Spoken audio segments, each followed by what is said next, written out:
Sí.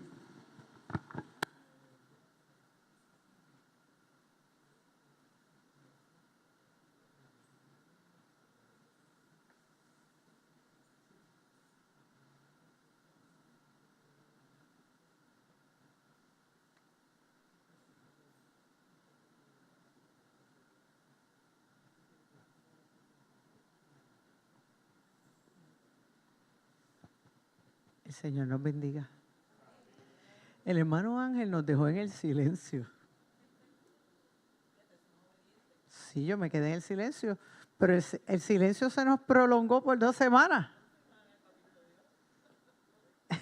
No fue media hora, fue 2 semanas que tuvimos de silencio en los estudios, ¿verdad? Y damos gracias al Señor que podemos retomar.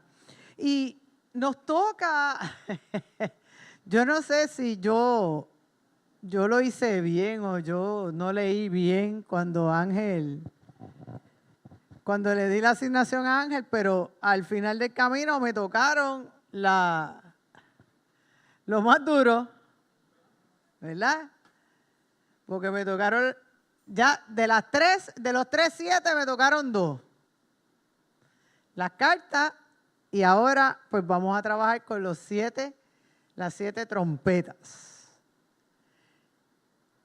Y las trompetas es esta próxima serie que vamos a ver de 7, pero eso se dan dentro del contexto de la visión de Juan, que la hemos venido viendo desde el estudio que nos dio el pastor Josué, ¿verdad? De esa visión de Juan, de ese cielo, de entrar al altar de Dios. Y mira, eso era mirando, como decían en el campo, eso era mirando por la rendija.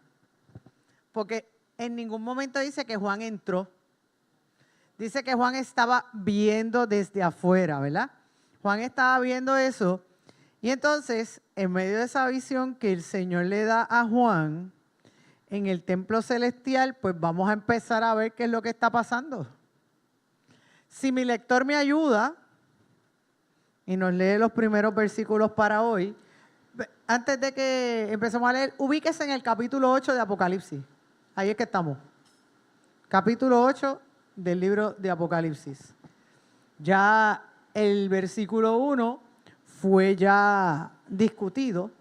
Ahí fue donde terminó el estudio de nuestro hermano Ángel, ¿verdad? Cuando hablamos de los 7 sellos. Y aquí comenzamos ahora con las 7 trompetas. Señor les continúe bendiciendo. Apocalipsis 8 del 2 al 5, versión Reina Valera 1960. Y vi a los 7 ángeles que estaban en pie ante Dios, y se les dieron 7 trompetas.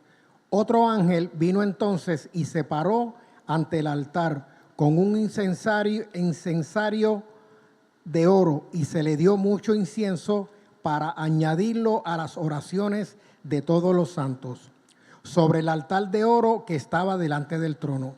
Y de la mano del ángel subió a la presencia de Dios el humo del incienso con las oraciones de los santos. Y el ángel tomó el incensario y lo llenó del fuego del altar y lo arrojó a la tierra, y hubo truenos, voces, relámpagos y un terremoto. Casi nada pasó. Fíjese que lo primero que nos dice la visión es que vio a los 7 ángeles de pie ante el Señor. Cuando el Señor nos va a comisionar para algo, nos va a llamar de frente. ¿Sabe? El Señor no va por la rama. El Señor nos llama de frente. Y cuando el Señor te va a comisionar para algo, el Señor va a hablar contigo. No te va a mandar la razón con nadie. ¿Ok? Lo próximo que vemos aquí es un ángel. Un ángel con un incensario. Un incensario es donde se echa el incienso, ¿verdad? Es como si fuera una copita. Ahí se echa el incienso y usualmente el incienso se echa como en un polvito y tiene algo que es lo que hace que humee. ¿Ok? Si usted va a una misa católica, usted va a ver que el cura viene, se para así al frente del altar y van ¿verdad? A pasar el incensario. ¿Para qué? Para perfumar el área en respeto al Señor. Dicho sea de paso, eso es una tradición del Antiguo Testamento, porque esa era la forma de bendecir el altar, de separarlo para el Señor. Y entonces, ese incienso realmente no es incienso, sino que el incienso son las oraciones de los santos. ¿Y quiénes son los santos? Aquellos que han sido redimidos, pero que a la misma vez, en este contexto, son los mártires. No podemos perder eso de perspectiva. Le estamos hablando a una iglesia perseguida, a una iglesia que necesita entender qué es lo que está pasando. Estas son las oraciones de un pueblo que ha sido perseguido, un pueblo que sufre y que experimenta el dolor en carne propia. Hay veces que cuando estamos en momentos de dificultad y de dolor, yo pienso que es la mejor forma en que oramos. Porque muchas veces hacemos como, y a mí me encanta ese texto bíblico, como Ana, que derramamos nuestra alma delante del Señor. Y muchas veces cuando estamos en esa oración, como estaba este pueblo, perseguido, maltratado, experimentando en carne propia el dolor incluso de la muerte, había motivos para que esta oración subiera, mire, derechito, delante de la presencia de Dios. Así es que esta oración se convierte en el sacrificio que se presenta delante del altar. En vez de llevar un cordero, en vez de llevar una paloma, en vez de llevar un animal, estas oraciones se convierten en el sacrificio delante, recuerde, del altar celestial.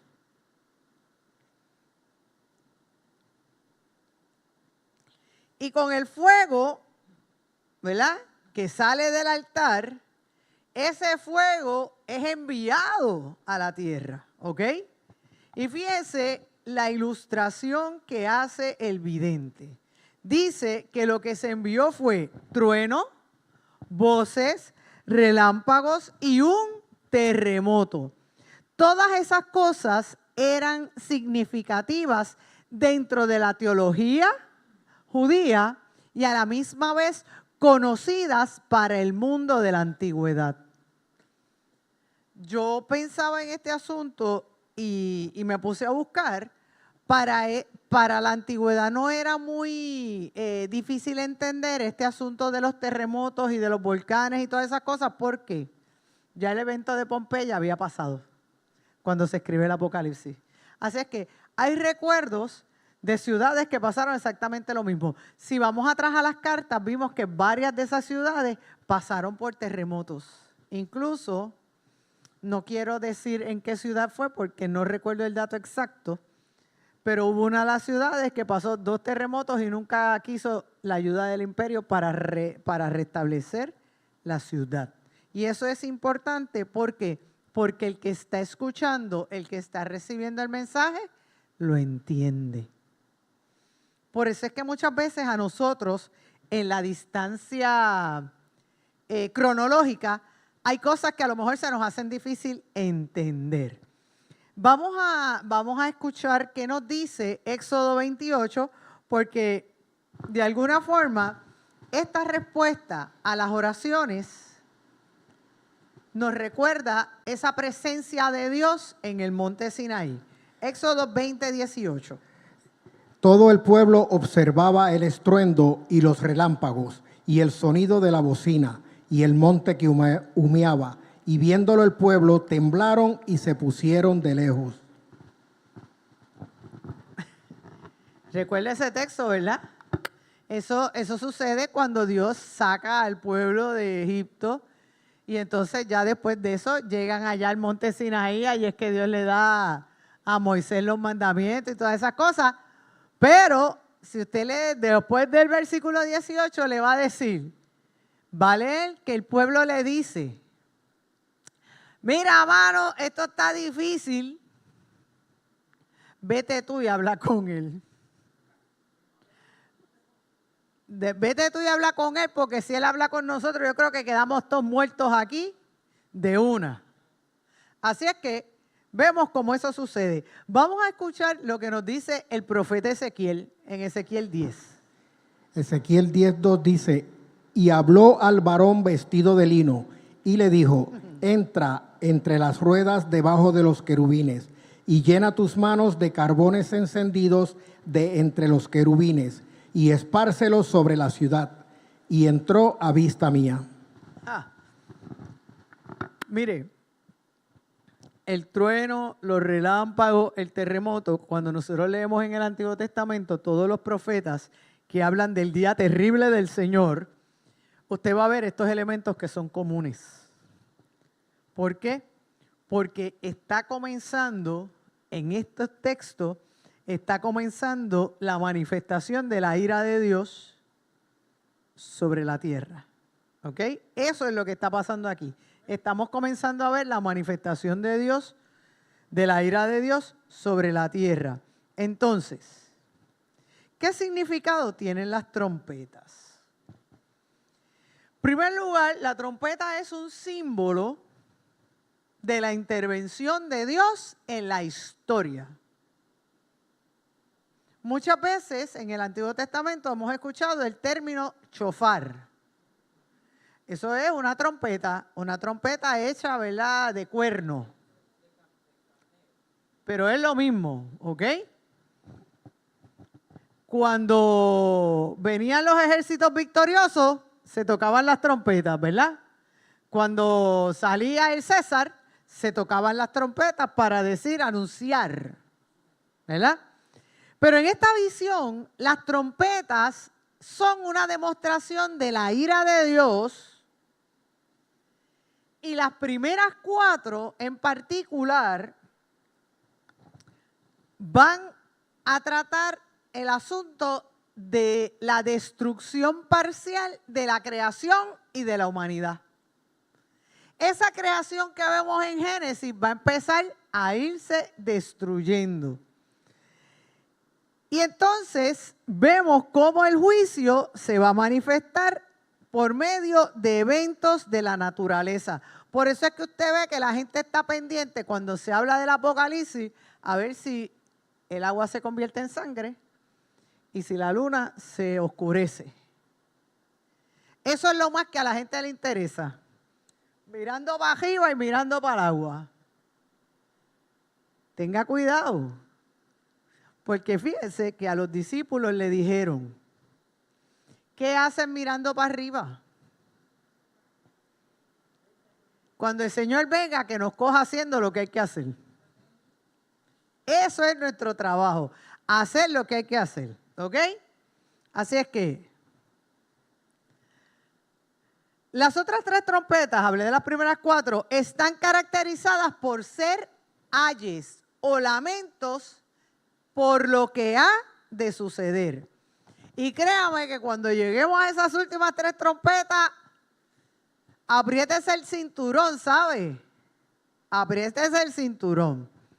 Me encantó esta cita y la copié exacta como la leí de un sacerdote español que es uno de los más conocedores de Apocalipsis. Y me encantó esta explicación. Las trompetas son anuncios. Las trompetas anuncian. Las plagas que le acompañan serán el cumplimiento. El mundo entero, dividido en 4 partes. El cielo, la tierra, el mar y las aguas dulces, es el ámbito del juicio. Todo eso lo creó Dios. Así es que Él es el que tiene esa decisión. Y las trompetas con sus plagas nos recuerdan la fragilidad y ¿sabe qué?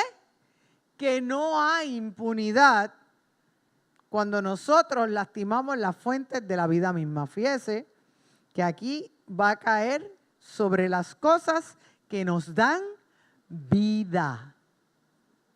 El juicio viene sobre lo que trae vida. Y eso es bien importante que lo recordemos. A manera de resumen, ¿verdad? Porque ya mismo las voy a explicar. A manera de resumen, la primera trompeta se toca en el versículo 7. Y la primera trompeta resulta en granizo, fuego y sangre y se quema una tercera parte de la naturaleza. La segunda trompeta está en los versículos 8 y 9. Y fíjense qué interesante. La segunda trompeta trae una montaña ardiente precipitada al mar. Y el mar se convierte en sangre. Y dice que se mueren una tercera parte de toda la vida marina. La tercera trompeta, que está en los versículos 10 y 11, habla de la gran estrella ardiente que cae sobre ríos y que tiene nombre, ajenjo, que eso quiere decir amargo. Y la cuarta trompeta está en el versículo 12 y nos habla del oscurecimiento del sol, la luna y las estrellas en una tercera parte. Por eso es que la gente le tiene tanto miedo a los eclipses. Por eso es que la gente le tiene tanto miedo a los eclipses. Entonces, vamos para la primera trompeta. Si el lector me lee el versículo y luego vienen los efectos especiales. La primera trompeta, Apocalipsis 8, verso 7. El primer ángel tocó la trompeta y hubo granizo y fuego mezclados con sangre, que fueron lanzados sobre la tierra, y la tercera parte de los árboles se quemó, y se quemó toda la hierba verde.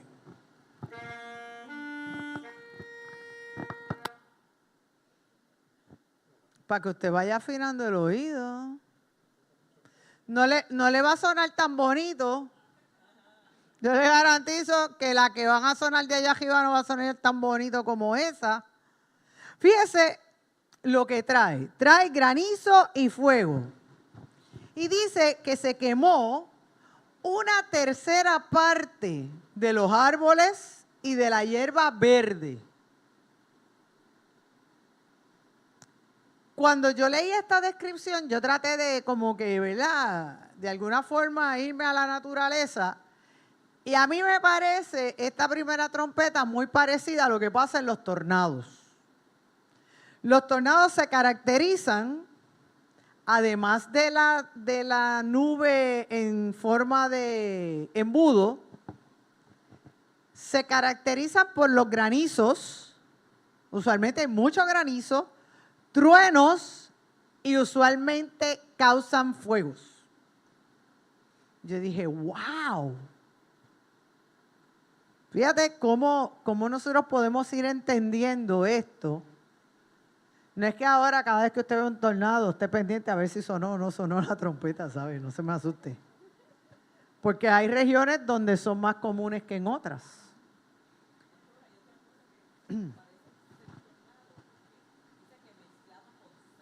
Con sangre.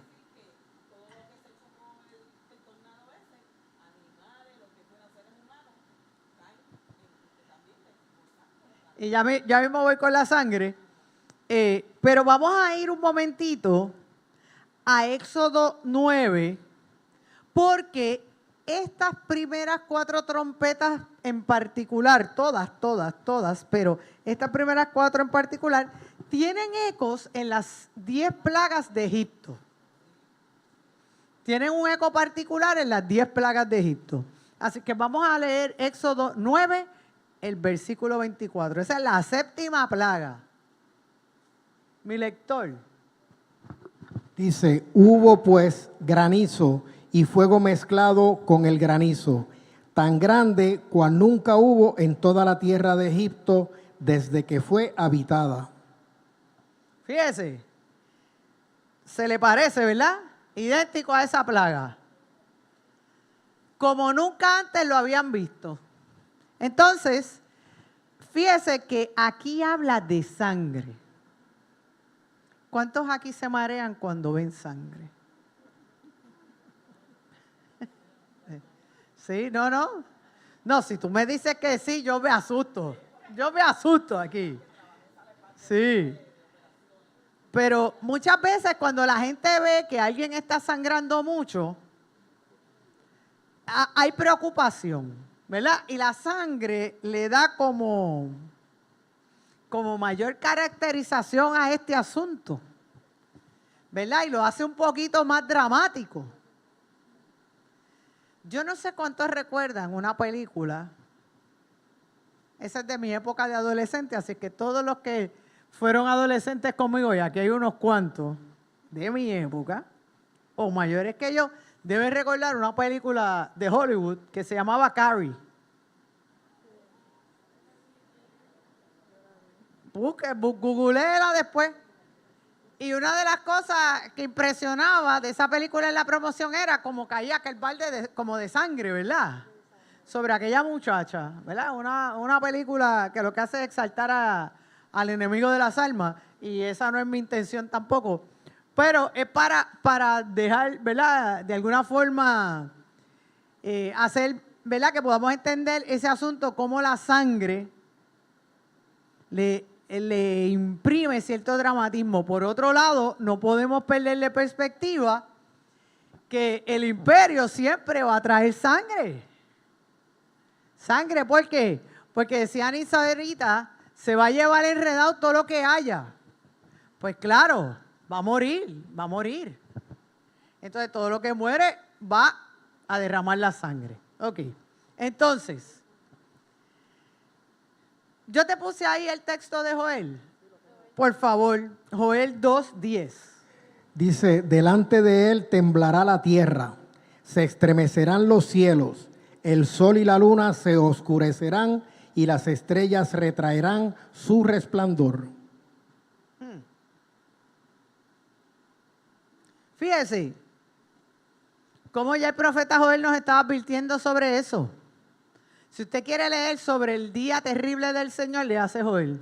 Es cortito, no es un profeta largo, pero ore primero y lea después. Ore primero y lea después. Bueno, pues vamos entonces. ¿Alguna duda sobre la primera trompeta? ¿Alguna duda? ¿No? Pues vamos para la segunda trompeta. Lector, ayúdeme ahí. Segunda trompeta, Apocalipsis 8, versos 8 y 9. El segundo ángel tocó la trompeta y como una gran montaña ardiendo en fuego fue precipitada en el mar, y la tercera parte del mar se convirtió en sangre. Y murió la tercera parte de los seres vivientes que estaban en el mar, y la tercera parte de las naves fue destruida.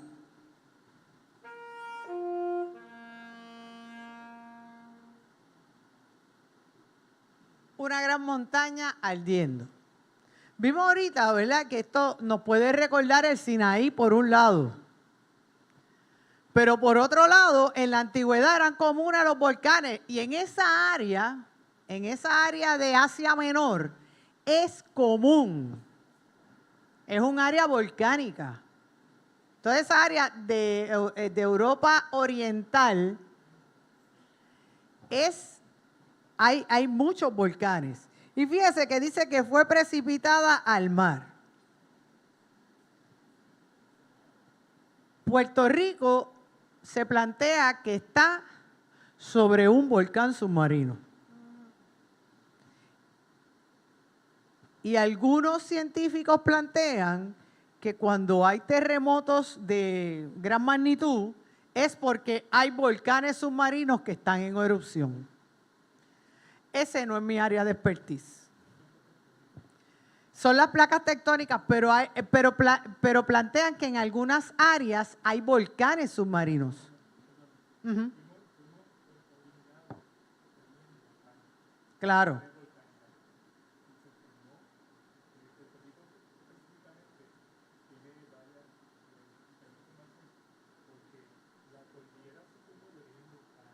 Espérate, Luis, para que esta explicación los hermanos que nos van a ver luego puedan Lo que hemos leído acerca de eso es que Puerto Rico tiene una topografía bastante diversa, porque el centro, la cordillera, se formó de origen volcánico, pero el Carso, la parte norte de Puerto Rico, que desde Aguadilla casi llegando a Fajardo, eso se formó en el mar. Eso es de origen de los sedimentos, de los organismos que iban muriendo, se iban acumulando en el mar y luego eso emergió. Por eso es diferente. Todo ese norte es roca caliza prácticamente.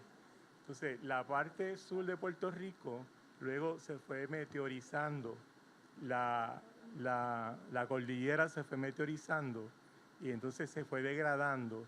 Y entonces la erosión, el viento, la lluvia, fue acumulando todo. Esos son procesos que tardaron miles de años y se fueron moviendo, y todo eso formó la parte sur, desde el este hasta el oeste. Por eso es que ahí es más propenso también no es volcánico. Pero eso no, lo que me enseñaron a mí es que no quiere decir que debajo tenemos un volcán que puede no. Así que tenemos origen bastante diverso. Yo agradezco a Luis, eso es lo bueno de tener maestros en la clase, que nos ayudan a entender mejor estas cosas. Pero sí se daba en la antigüedad que muchos de estos volcanes que quedan hacia las costas, toda esa lava va a bajar hacia la costa. Se va a ir desprendiendo lo que es la corona del volcán y va a ir cayendo. Hace poco pasó, no sé si fue en Islandia o en Irlanda, que hubo un volcán, que hubo una gran evacuación. No recuerdo ahora en cuál de los dos fue, si fue en Irlanda o en Islandia, pero no hace mucho. Tuvieron que evacuar toda la gente de esa aldea. Y en las Islas Canarias, ese mismo es, Marcos, gracias. Bueno, realmente cuando pensamos en la segunda trompeta, nos recuerda a un volcán en erupción. Cuando usted lee una montaña ardiendo, pues usted piensa en un volcán. Pero este evento evoca la primera plaga sobre Egipto. Vamos a ver qué nos dice. Éxodo capítulo 7, 20, 21. Y Moisés y Aarón hicieron como Jehová lo mandó, y alzando la vara golpeó las aguas que había en el río, en presencia de Faraón y de sus siervos, y todas las aguas que había en el río se convirtieron en sangre. Asimismo, los peces que había en el río murieron, y el río se corrompió, tanto que los egipcios no podían beber de él, y hubo sangre por toda la tierra de Egipto. Si usted no ha visto la mejor película de los 10 mandamientos, la de Charlton Heston, yo le invito, la más vieja, para mí es la mejor. Para mí es la mejor. Véalo. Y esta es una de las plagas más impresionantes para mí en esa película. Porque usted ve cómo toda esa agua se va convirtiendo en ese mar rojo y ve todos esos peces que van muriendo. Y ciertamente cuando toda la vida marina va muriendo, vemos como ese estancamiento de todos esos peces muertos y todo eso propicia otras cosas y trae enfermedades y trae muerte. Eso es lo que trae. ¿Ok? Pero vamos a ver otros dos textos que no, de alguna forma están atados a esta segunda trompeta. El primero está en Jeremías 51, el versículo 25. He aquí, yo estoy contra ti, oh monte destruidor, dice Jehová, que destruiste toda la tierra, y extenderé mi mano contra ti, y te haré rodar de las peñas, y te reduciré a monte quemado. Y vamos a leer lo que dice Sofonías. Le habló Dios a la montaña. Sofonías 1:3. Destruiré los hombres y las bestias, destruiré las aves del cielo y los peces del mar, y cortaré a los impíos, y raeré a los hombres sobre la faz de la tierra, dice Jehová. El Señor nunca va por la jama, Él va por la calle del medio. Es claro. Por eso le dije que era bien importante que pudiéramos entender esto a la luz teológica de los profetas, específicamente de los profetas que de alguna forma hablan del día terrible del Señor. Escatológicos. Vamos a encontrar, como Ángel nos llevó, ¿verdad? Que nos encontramos atados a Daniel. Fíjese que hoy ya yo los estoy llevando a Jeremías, a Sofonías y a Joel. ¿Verdad? Porque esto no es exclusivo de uno o de otro. O sea, cuando Dios va a zumbar el juicio, lo zumba y se acabó. ¿Ok? Y va a usar los profetas para eso. Entonces, vamos entonces a la tercera trompeta. Tercera trompeta, Apocalipsis 8, 10 y 11. El tercer ángel tocó la trompeta y cayó del cielo una gran estrella, ardiendo como una antorcha, y cayó sobre la tercera parte de los ríos y sobre las fuentes de las aguas. Y el nombre de la estrella es Ajenjo, y la tercera parte de las aguas se convirtió en ajenjo, y muchos hombres murieron a causa de esas aguas, porque se hicieron amargas.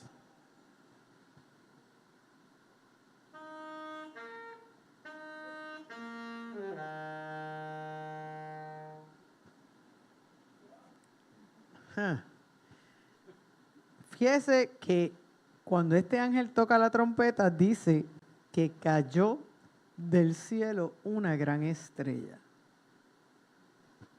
Esto lo podemos relacionar a un cometa o a un meteorito, ¿verdad? Un residuo de cualquiera de esas dos cosas. Y que está probado. Y Luis nos acaba también de ilustrar en eso. Está probado que sobre la Tierra, ¿verdad? Hemos visto que han caído residuos de meteoritos y de cometas, de ambas cosas.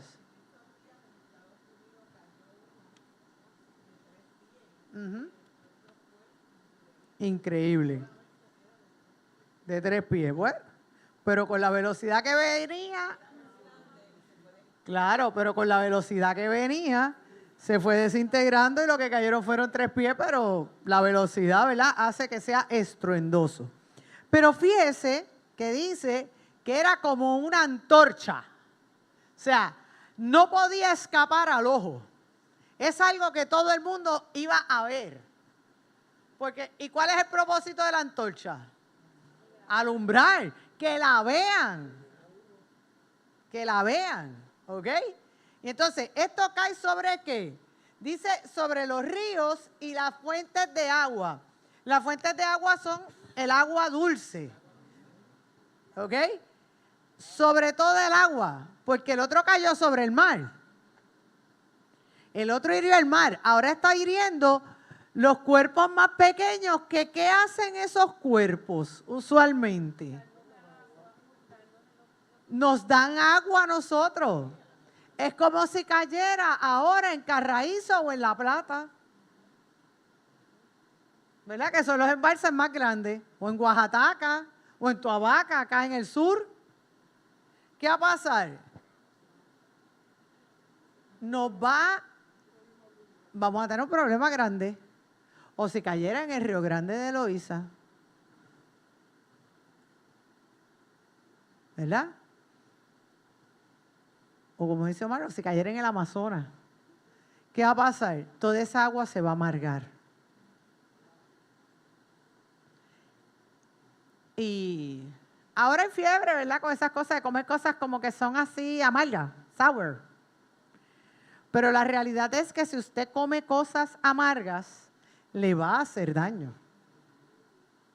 Y esto, el que el agua se convierta en amarga puede traer muerte. Fíjese que todos los elementos que hemos estado viendo, aunque son elementos cósmicos, aunque son elementos de la naturaleza, todos desembocan ¿en qué? En muerte. Vimos en los 7 sellos que había un jinete que se llamaba muerte. Pues este se llama Ajenjo. Y de todos este es el que tiene nombre. Fíjese que eso es interesante. No todo tiene nombre. ¿Y qué es el ajenjo? Pues vamos a ver qué es lo que es eso.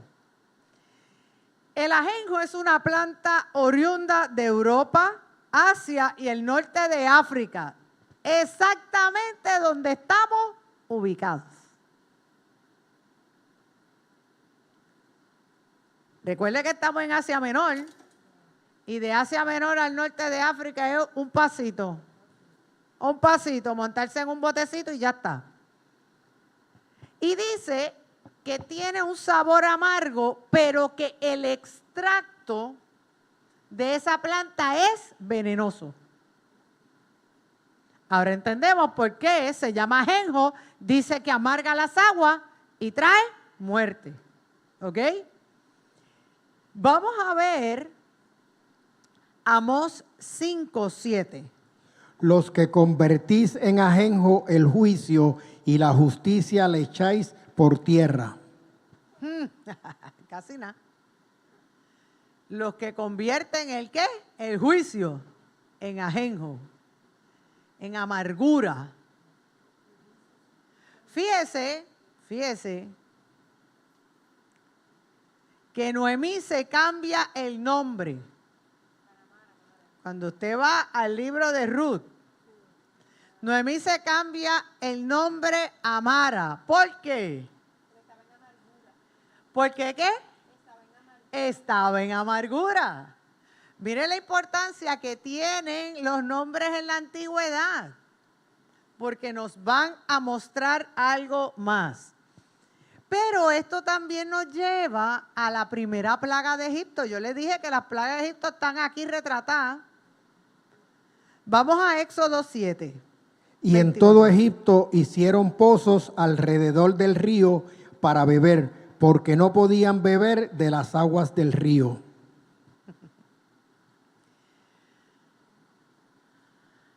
Hoy día, mucha gente tiene dificultad con el agua.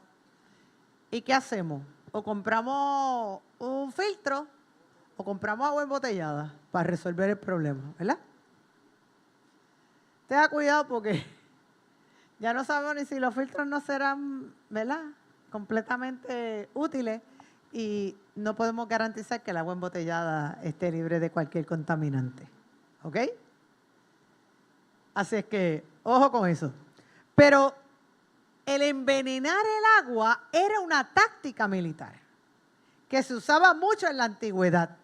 Porque cuando usted llegaba y le envenenaba donde empezaba el río, a lo mejor tenía cerrada la ciudad, ¿verdad? Pero donde comenzaba el río y llegaba allá, iban y le hacían y le envenenaban el agua. Y cuando entonces el agua seguía corriendo y llegaba allá adentro, ¿qué iba a pasar? Se iban a rendir. Se iban a rendir cuando cuando vieran que la gente empezaba a morir. Pero hay otro elemento importante. La amargura de las aguas es un símbolo de la ira y la justicia de Dios. Fíjese que vimos la plaga de Egipto. ¿Qué hizo? Le amargó las aguas. Envenenó las aguas. ¿Cómo le cortaban los suministros a otros? Le envenenaban el agua. Y al envenenar el agua, mire, se rendía, va a haber rendición. Porque tienes dos opciones. O recoger muertos, o te rindes y vives. No hay de otra. No hay de otra. Entonces, esto nos lleva a la cuarta trompeta.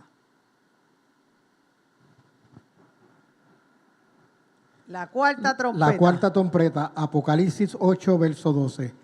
El cuarto ángel tocó la trompeta y fue herida la tercera parte del sol y la tercera parte de la luna y la tercera parte de las estrellas, para que se oscureciese la tercera parte de ellos y no hubiese luz en la tercera parte del día y asimismo de la noche.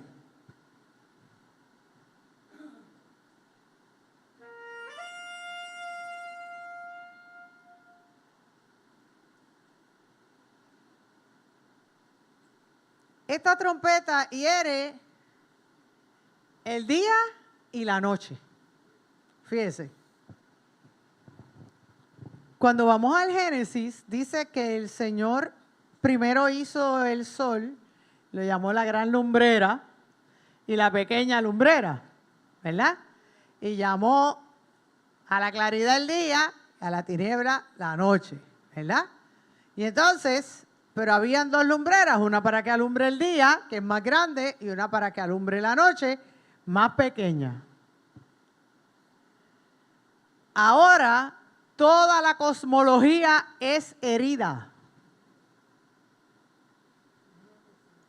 en una tercera parte, porque dice que se oscurece parcialmente, o sea, que no va a haber luz en parte del día y no va a haber luz en parte de la noche.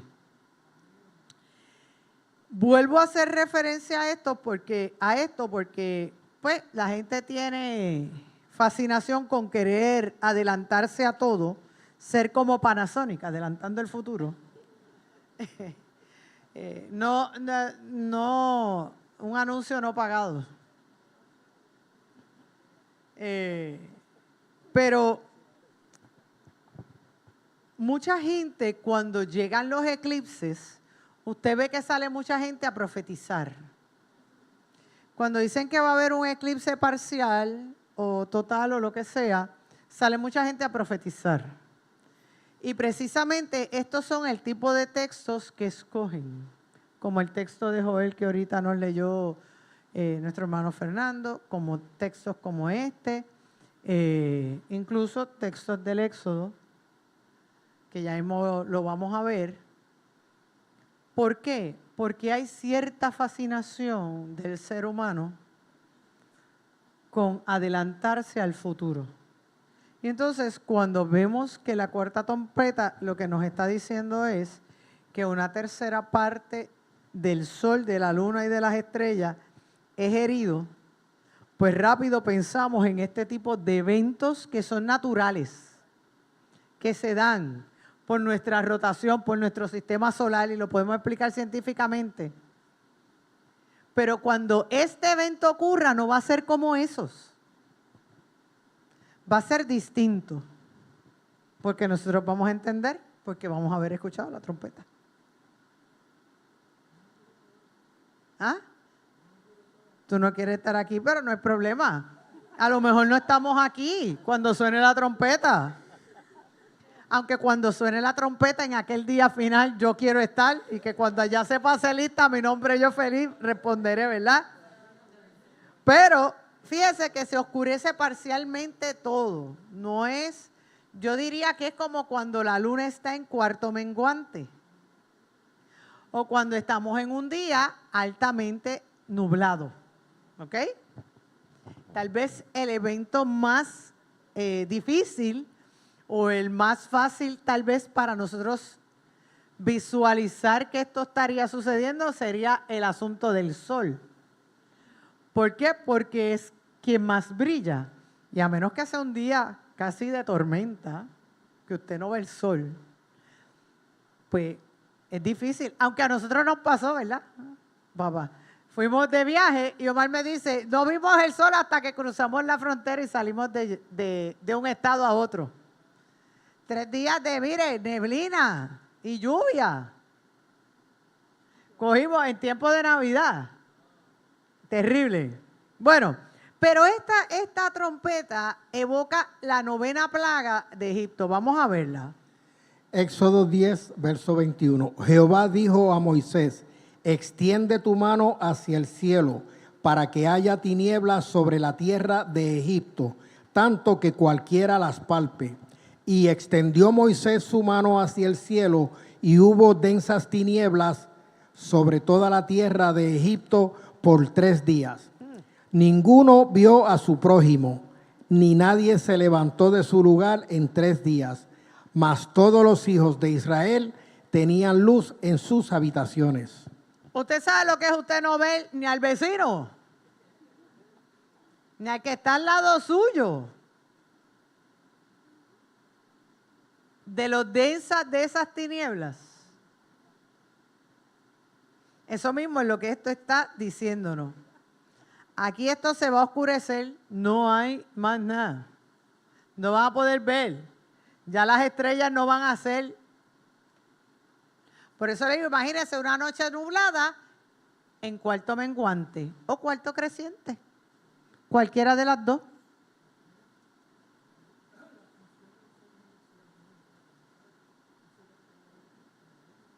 Claro, claro, la función del sol no es alumbrar, pero en este caso está haciendo hincapié en que se va a oscurecer, así que veremos más tinieblas, pero además incide sobre la vida porque no se dan los procesos naturales de cosechas y todo eso, pero ya vimos que la otra tercera parte también de la naturaleza se fue a pique.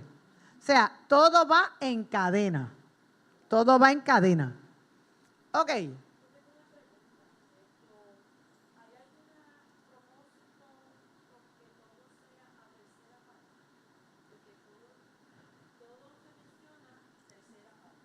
El propósito es el siguiente.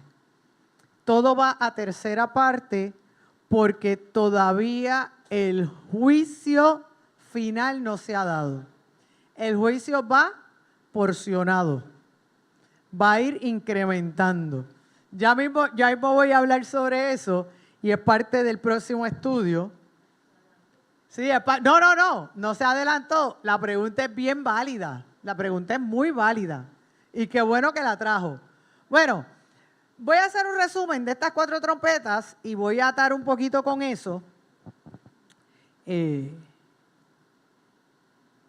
Estas primeras 4 trompetas vemos que el juicio de Dios se manifiesta en todas las formas de la naturaleza. El juicio va a ser sobre la naturaleza, ¿para qué? Para ser comprendido. Porque cuando es herido lo que vemos, ahí lo vamos a entender. En segundo lugar, la mayoría de las plagas que resultan cuando se tocan las trompetas van a encontrar eco en las plagas de Egipto. Y nosotros no podemos olvidar que las plagas de Egipto para el pueblo de Israel son fundamentales porque fueron su liberación. Ojo, y aunque aquí hay juicio, porque no solo hay eco en las plagas, hay eco también en el día terrible del Señor. Yo le dije, léase Joel, Sofonía o Habacuc. Cualquiera de esos 3 que usted quiera. No son largos ninguno. El otro es Amós. Léase cualquiera de esos 4 que ninguno es largo.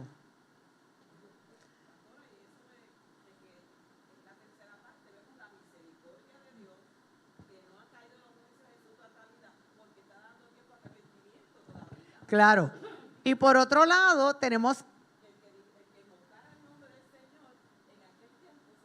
Claro. Y tenemos que recordar, si vamos entonces cuando comenzamos el estudio, todo esto está sucediendo como respuesta ¿a qué? A las oraciones de los santos. ¿Ok? Entonces, en respuesta a las oraciones y el clamor de un pueblo perseguido, habrá juicio para los que rechacen a Dios. Dios está haciendo una advertencia aquí. Dios está haciendo una advertencia.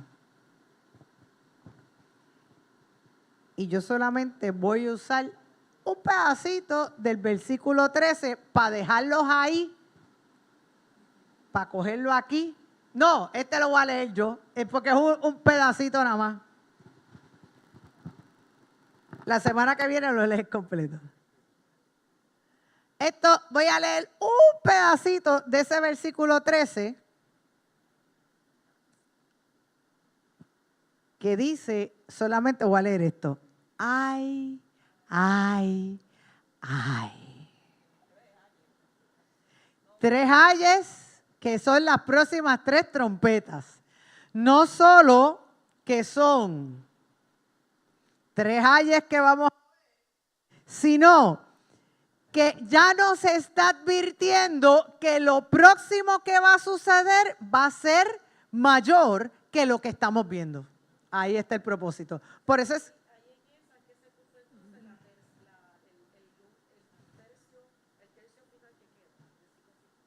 No, no, todavía, no, todavía. Esto va, mira, encreciendo. Vamos a ver más destrucción, pero todavía no hemos llegado allá al lago de azufre y fuego. Cójalo suave, todavía. Si esto estamos. Esto está Mira, Ángel no nos dijo nada. Aquí es que estamos arrancando el juicio, de verdad. Marilyn. Ajá. Ajá.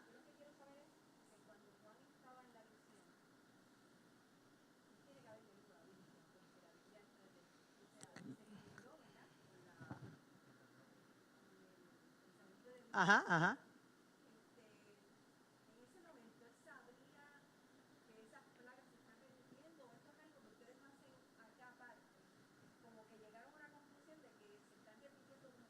Bueno, yo te voy a dar mi respuesta. La pregunta de Marilyn es si, como hemos hecho referencia a las plagas de Egipto, si es que Juan ya sabía, ¿verdad?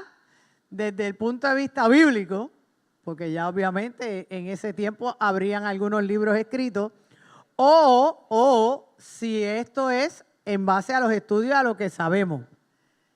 Pues mira, esta es mi respuesta.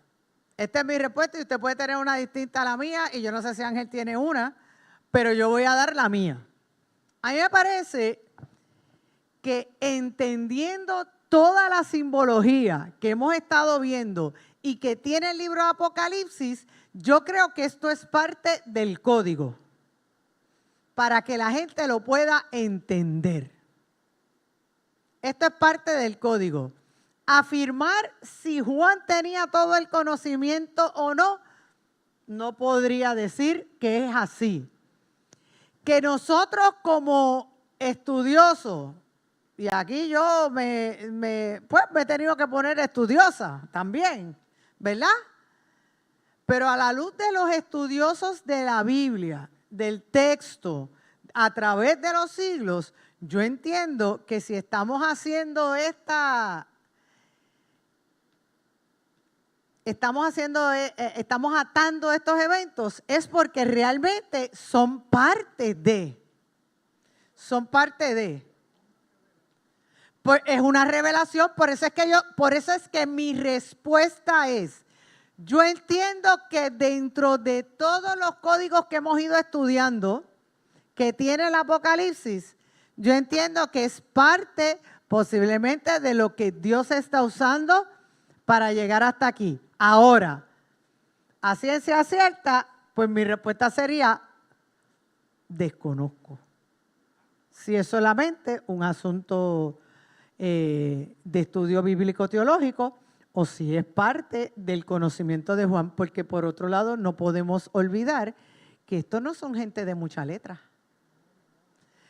Pero hay que sí reconocer que las plagas de Egipto son parte de la tradición oral de Israel. Ángel, ¿tú tienes algo que añadir? Venga, añada. Sácame de esta.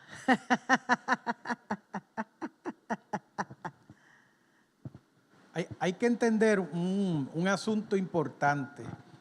la iglesia de Asia Menor, la mayoría de la gente eran gentil, pero todos los líderes de estas iglesias que iniciaron eran judíos y venían de extracción judía, y en su prédica, en su manera, a pesar de que se dedicaban principalmente a hablar sobre lo que el Espíritu le estaba diciendo a ellos, incluido lo que hacían como parte de sus cánticos, como parte de lo que nosotros le llamamos adoración, está altamente influido por la Torá, que son los primeros 5 libros de la Biblia, la Taná, que son entonces los libros proféticos.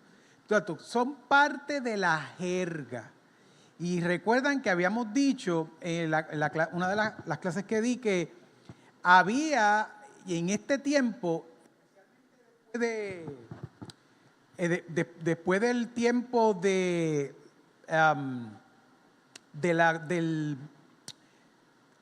justo antes del primer siglo, digamos en el siglo -1, cuando el pueblo estaba recuperándose de la invasión de Alejandro Magno, ¿verdad?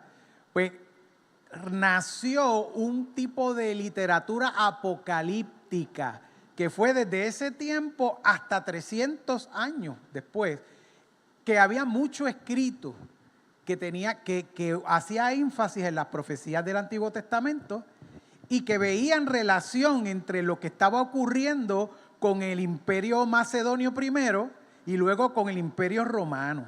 Por tanto, sí, a la pregunta, si es posible que haya una influencia de este Juan el Vidente en relación a que los escritos teológicos, digamos, los libros, las escriturales, los conocían y eran parte. Y de hecho, como dice la pastora, por eso lo ponen en ese código, porque la visión tiene una estrategia para que sea entendida a quien se le va a comunicar. La respuesta es que sí.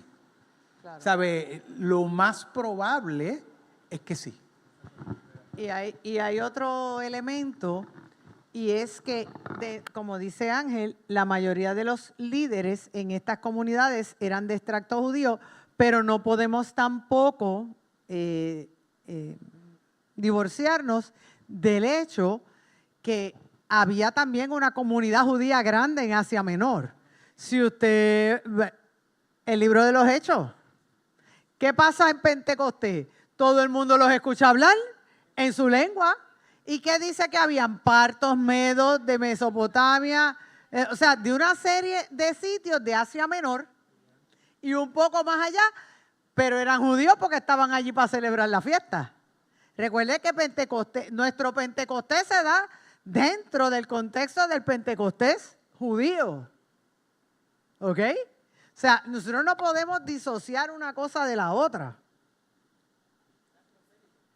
Claro, nosotros no podemos, aquí nada se divorcia de nada. Aquí todo tiene un fin. Y en este caso, volviendo al principio, cuando comenzamos en Apocalipsis, ¿qué fue lo que nos dijo Ángel? Que esto tenía que estar escrito en un código para que pudiera pasar el filtro del imperio sin sentirse amenazado. De eso hablamos la semana que viene. Así empezamos la semana que viene. Por eso le dije, nada más que hay.